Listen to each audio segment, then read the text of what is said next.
रबवेरी पश्चिम कच्छ का खूबसूरत शायर अनवर समो मरहूम सिद्दीक साहिब नंढे दिनारा वारी जी याद में कलम खणे थो।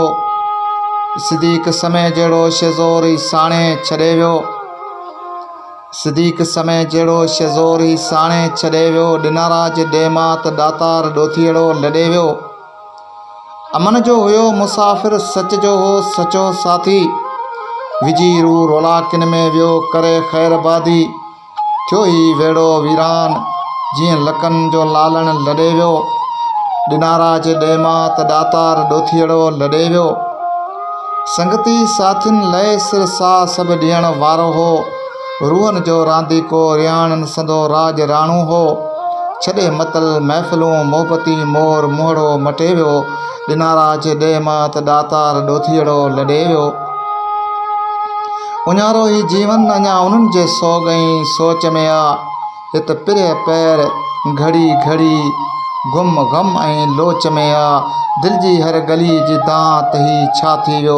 दिनारा जे ॾेमात दातार ॾोथीअड़ो लॾे वियो। वक़्त अची वारो वरायो साल 2004 सुबुह जो। ॾींहुं आख़िरी बुरियो तारीख़ 4-8 बजे सुबुह जो। पंहिंजे पश्चिमी साथियुनि सारींदो पुकारींदो वियो हलियो। दिनारा जे ॾेमात दातार ॾोथीअड़ो लॾे वियो। वियो लॾे जॾहिं लाखीणो ॾुख रसियो यार दिलि खे ॾाढो। कीअं हले हाणे ही ज़िंदगी जे सूर जो गाॾो।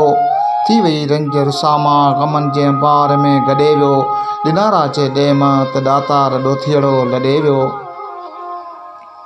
उहे आबाद अङण ओताकूं थियूं जॾहिं ख़ाली।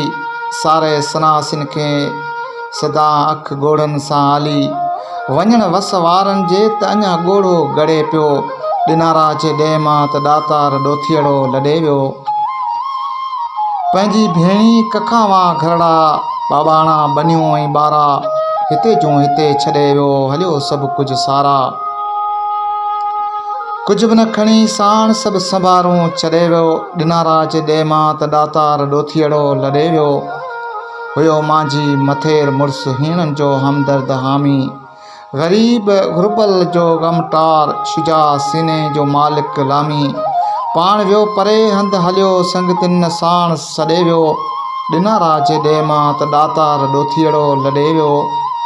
जुदा थियो जानिब जीअं ही जॾो जुदाईअ में झुरियो। अंदर खे हुई आथत मिली जिन सां तिन लाइ रूह रड़ियो। हुयो रुगो रोज राड़ो बस ख़ाली हित खटोला छॾे वियो। दिनारा जे ॾेमात दातार ॾोथीअड़ो लॾे वियो।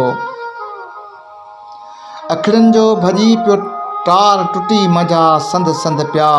जॾहिं बाडर दिलि जा भॻा टुटी तॾहिं सभु बंद बंद पिया। अॾिन ते सिर अॾण वारो ओखाईअ जा तंबार ॾे वियो। दिनारा जे ॾेमात दातार ॾोथीअड़ो लॾे वियो।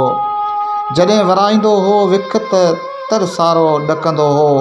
करे पेश पाण को कौल जी त जुरत कंदो हो। जॾहिं वराईंदो हो विखत तर सारो ॾकंदो हो। करे पेश पाण को कौल जी न जुरत कंदो हो। समूरा अंदाज़ अखियुनि ओझल हलियो हितां ॾींहुं वॾे वियो। दिनारा जे ॾेमात दातार ॾोथीअड़ो लॾे वियो। किथे ॻोल्हींदा मूंखे हंधि मुंहिंजो हमेशह लाइ दूर। किथे ॻोल्हींदा मूंखे हंधि मुंहिंजो हमेशह लाइ दूर। अचनि था यादि प्रीतणा ॿोल पवनि था पल पल पूर। चवनि पिया चोतरफ़ चतूं आख़िर अहिड़ा ॿोल ॿोले वियो। दिनारा जे ॾेमात दातार ॾोथीअड़ो लॾे वियो। साथी सवें उत पहुता थिया कुर्बदार जा कुले कांदी। मड़ रुख कयो मक़ाम तरफ़ तॾहिं ॼण का उथी आंदी। लाश लटे लिख में लालण जो हर को माॻ ॾांहुं मोटी वरियो। दिनारा जे ॾेमात दातार ॾोथीअड़ो लॾे वियो। सारे अहिड़नि सिपह सालारनि समूह पियो शहर ठाहे ॾे। रखी रूह में तिन रकीबनि खे वेठो अनवर गुण ॻाए ॾे। रही रब वेरी राज में सिक तिनजी में तो सिके पियो। दिनारा जे ॾेमात दातार ॾोथीअड़ो लॾे वियो। दिनारा जे ॾेमात दातार ॾोथीअड़ो लॾे वियो।